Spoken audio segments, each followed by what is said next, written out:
Konnichiwa minasan! Nagpunta kami sa isang simbahan kaso parang close sila. Kaya naglakad na lang kami ulit tapos meron kaming pinuntahan na isang temple naman.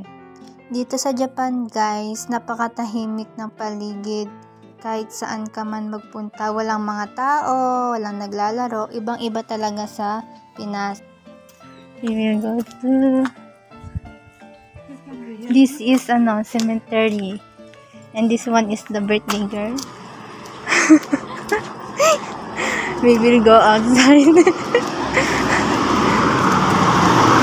Nakarating na kami sa temple kung saan yung sinerch ni Romara na place. Kaso sabi niya sa akin, magkaiba daw dun sa photo tsaka dun sa pinuntahan namin.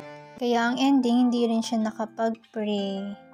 Gustong-gusto pa naman sana niyang pumunta sa church at makapagdasal. So, ang naisip ko, itry namin dun sa Catholic Church kung saan ako madalas nagpupunta kapag free time ko or sinisipag ako.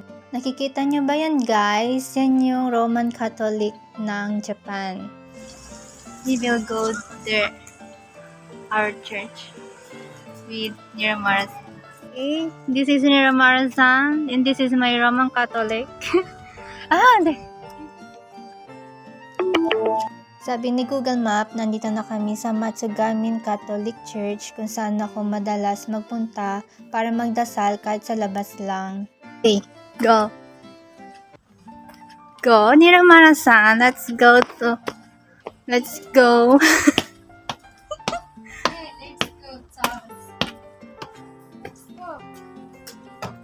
It's open! It's open, Niramara-san. We can pray inside the church. Eksakto, open yung church today. Dati kapag nagpupunta ako dito, laging close yung door. Kaya lagi lang ako nasa labas para magdasal. Ayan guys, itutur ko kayo sa loob ng simbahan na. Samahan niyo ako. Si Romara pala ay gustong-gusto niya pumunta sa church or sa temple para magdasal. Lalo na birthday niya ngayon. Kaya dito ko siya sinama sa Roman Catholic kahit hindi siya Catholic sa kanilang bansa. Iba yung religion niya, ang alam ko is Hindu. Kaya first time niya makapasok sa Roman Catholic Church.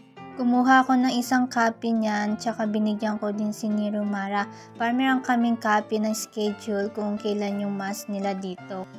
Eksakto, may isang araw na pareho kami ulit na rest day, Sunday yon. Kaya nagbalik kami ulit dito para mag-mass. Ang mass nga nila is Nihongo or Japanese language. Nakapag-attend naman kami ng mass kaso nasa kalagitnaan na din, patapos na din yung mass. So yun, hindi rin namin siya nasimulan. Late na kami nakapagsimba or late na din kami nakadating sa mass. Tinuruan ko siya magdasal kung paano mag-pray ang mga Roman Catholic. Sabi ko, mag-sign of the cross muna siya bago siya magdasal and then after niya mag-pray, mag-sign of the cross na naman siya ulit. Ayun, nagawa naman niya. Willing naman siyang matutunan. After namin magdasal, ayan, kumuha muna kami ng mga videos para kahit papaano meron akong remembrance and then wala ding katao-tao dito sa loob. Nakikita niyo ba yung dalawang may butas na pintuan na yan? Yan yung confession room. Kung saan ka magko-confess sa Father ng mga kasalanan mo. After namin dun sa loob, ayan, palabas na kami ng church. Dumiretso kami sa Utsunomiya Station. Dun sa station na yon, isa din siyang mall. So yon, nag-crave kami ng ice cream. Favorite niya din yung ice cream. Mahilig din siya sa mga sweets. Arigatou gozaimasu.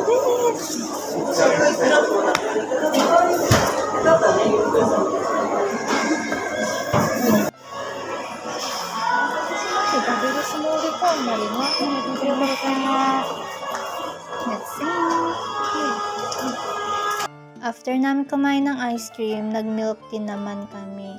Oo nga pala, bumili pala siya ng hat. Kung napansin niyo yung sombrero niya kanina. Hindi, ito.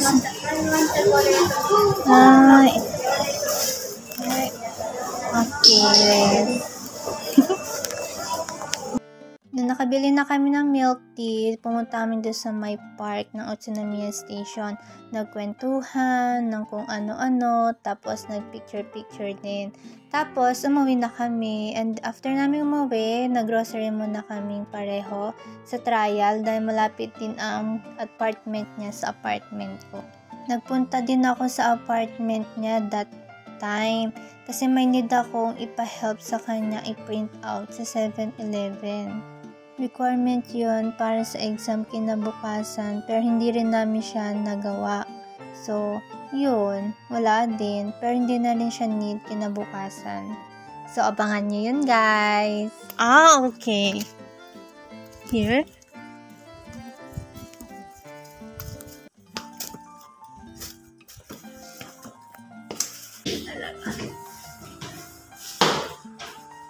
How many floors? You don't use elevator?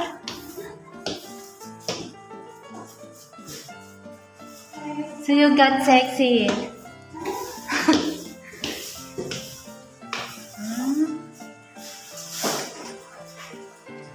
Yes, this is there. Okay.